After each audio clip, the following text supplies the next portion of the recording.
Assalamualaikum warahmatullahi wabarakatuh. Perkenalkan, nama saya Nadiatul Khaira, NPM 10090031839. Di sini saya akan sedikit menjelaskan tentang riba.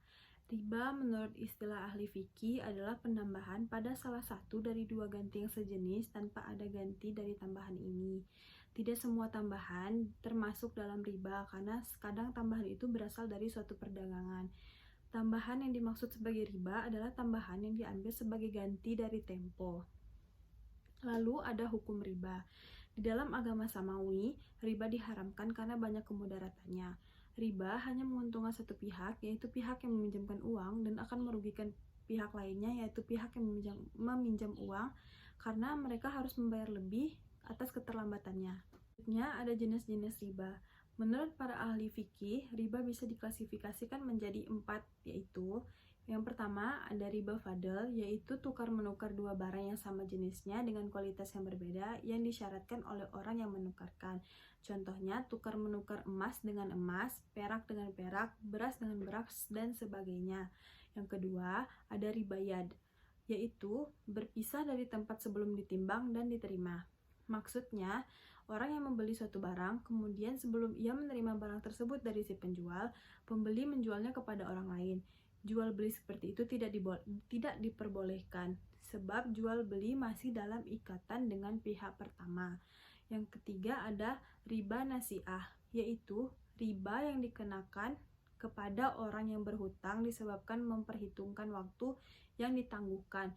Contohnya, kita meminjam uang kepada rentenir, tetapi kita terlambat membayar, dan rentenir itu akan meminta biaya per hari keterlambatan tersebut.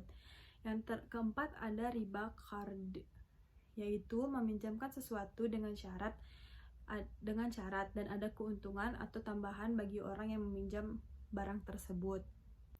Selanjutnya ada dampak dari praktek riba. Adapun beberapa dampak dari praktek riba, yaitu yang pertama menyebabkan eksploitasi atau pemerasan terhadap oleh si kaya kepada si miskin. Yang kedua, dapat menyebabkan kebangkrutan usaha bila tidak disalurkan pada kegiatan yang produktif.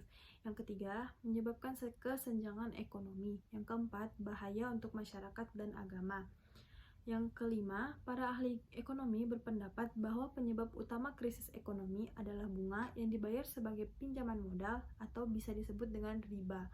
Selanjutnya ada manfaat diharamkannya riba. Yang pertama, manfaatnya bagi rentenir, yaitu selamat dari sikap serakah, lalu terhindar dari sikap malas bekerja. Yang ketiga, terhindar dari perbuatan aniaya karena menganiaya orang yang lemah.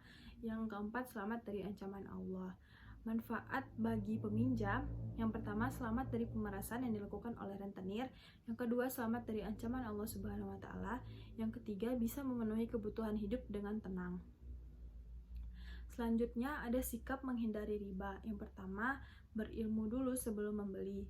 Dalam bertindak, Islam selalu mengajarkan berilmulah terlebih dahulu baru bertindak. Maksudnya di sini kita harus mengetahui riba itu seperti apa dan baru kita bisa menghindari riba tersebut. Yang kedua ada mengetahui bahaya dari riba.